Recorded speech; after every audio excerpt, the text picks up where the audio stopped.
Бұл жағдай менің басымнан өткеніне әлі күнге дейін ашуланамын. Ол менің өмірімді алаңдаушылық пен үрейде өмір сүруге себеп тауып берді. Басында оның психопат болғанын байқамаппын.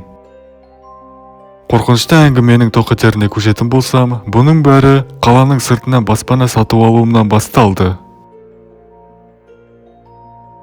Сол күні таңғы сағат 9-дарда заттарымды алып, жаңа үйімнің ішіне қоныстануға келдім.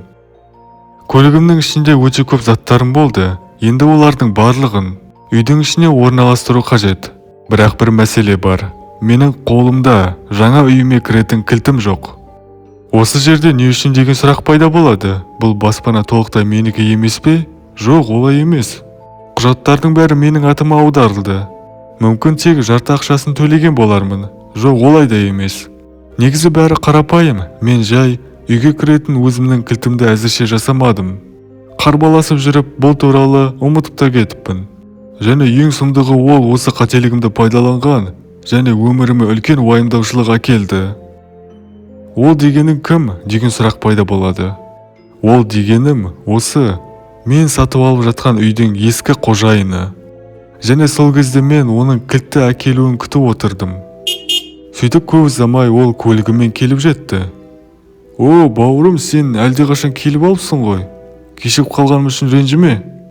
Жоқ, ештеңе етпейді. Енді маған кілтті беріңіз, мен үйдің ішіне заттарымды орналастыра берейін. Әрине, қаласаңыз мен сізге көмектесе аламын. Яғни заттарыңызды үйіңізге тасуға көмектесейін. Қандай көмек болса да негізі бас тартпас едім. Үлкен рахмет. Сөйтіп екеуміз үйдің ішіне заттарды орналастырып, үйдің ескі қожайыны маған осы үйдің бөлмелерін таныстыра бастады. Бұл негізі менің үйім болған, маған әрқашан ыстық. Мынау ас үй. Қысқасы ол маған үйдің ішін таныстырып жатты. Сол кезде мен төменге түсетін бөлмені тауып алдым. Ей, бауырым, мынау қандай бөлме? Бұл жертөле ғой, бірақ ішіне кіруге кеңес бермеймін. Не үшін? Себебі ішінде жарық жоқ, іші тас қараңғы, ештеңені көре алмайсың дегендей. Жақсы. Өзімді негізі үйдің шатырында орналасқан қосымша бөлме мен осындай жертөле бөлмелеріне қатты қызықпаймын. Түсінікті? Жақсы, онда мен кетейін. Күн батып қалды. Қараңғы болмай тұрғанда үйіме жетіп алайын. Жарайды, сізге рахмет. Сізге де алғыс айтамын. Және сізге тек сәттілік тілеймін. Сізге де сәттілік. Сөйтіп ол кетіп қалды. Ал мен болсам жалғыз өзім 2 қабатты үйдемін. Өмірімде бірінші рет өмір сүріп тұрмын осында үлкен баспанада. Сөйтіп кешкі асымда ішіп, ұйықтау үшін ерте жатайын дедім. Түнгі сағат 9 болғанының өзінде ұйықтауға тырысып жатырмын. Бірақ қанша дегенмен бөтен үй болғандықтан біраз уақытқа дейін ұйықтай алмадым. Сол кезде түнгі 2-лер шамасында бірдеңе қылып ұйықтаппын әйтеуір. Бірақ бір дыбыстан оянып кеттім. Яғни нақтырақ айтсам, есіктің ашылып жабылған дыбысын естідім. Бұл не болуы мүмкін? Мен бірден үйдің жарықтарын жағып, үйдің ішін тексере бастадым. Басында мен үйдің терезелері ашық қалып, желдің кесірінен есіктер өзімен өзі ашылып кеткен болар деп ойлаған едім. Бірақ барлық терезелерді тексердім. Терезелердің бәрі жабық тұр. Оның үстіне ауа райы жып-жылы, көктем мезгілінің күндері болған еді. Бірақ мен ол кезде ұйқылы ояу жүргендіктен бұл дыбысқа мән бергім келмеді. Себебі күні бойы физикалық белсенділік бойынша қозғалып, қатты шаршап қалдым. Сондықтан менің бар ойым тек ұйықтау еді. Бірақ ертесі күні жұмысыма барайын деп жатқан кезде біртүрлі көріністі байқадым. Кешегі шашылып жатқан қораптар бір орында тапжылмастан жинақталып тұр. Кеше негізі мен ертең жинаймын деп шашулы күйінде қалдырып кеткен болатынмын. Бірақ олар қалайша жиналып тұр? Ең басты сұрақ, ол қалай жиналды, немесе оны кім жинады? Сұрақтар көп, бірақ маған жұмысқа бару қажет. Сөйтіп жұмысқа кетіп қалдым. Әлгі қораптардың жиналып қалғаны маған жұмыста маза бермеді. Мен тек соны ойлаумен болдым. Сөйтіп ары ойланып, бері ойланып, мен түбінде бір қорытындыға келдім. Және бұл қорытынды позитивті түрде шықты. Мен ұрылар туралы немесе елестер туралы ойлағым келмеді. Мен тек позитивті түрде ойландым. Кеше ұйқылы ояу жүргендіктен сол шашылып жатқан қораптарды өзім жинап тастадым деп ойлаймын.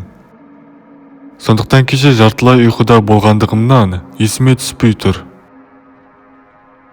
Солай кеш болып үйіме позитивті түрде кіріп келсем, бәрі әп-сәтте негативті эмоушнге айналып кетті.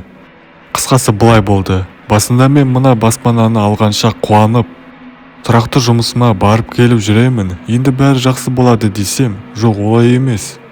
Керісінше, менің бұл үйге келгелі бері уайымым көбейіп кетті. Себебі дәл осы жағдайдан кейін үйімде менен бөлек біреу бар екеніне күдіктене бастадым. Қысқасы кешке үйге келіп, тоңазытқыштан жеңіл-желпі тағамдарды жейін деп жатсам, тоңазытқыштың іші шашылып жатыр. Бұлай қарап айта салуға болады, тағамдардың бәрін ақтарып жеп тастаған. Сүт секілді сусындар ішінде көлденеңден жатыр. Тіпті ол адам сусындарды тіке қойып кетпеген, бәрі төгіліп жатыр. Соған қарағанда ол қатты асығыс болған секілді.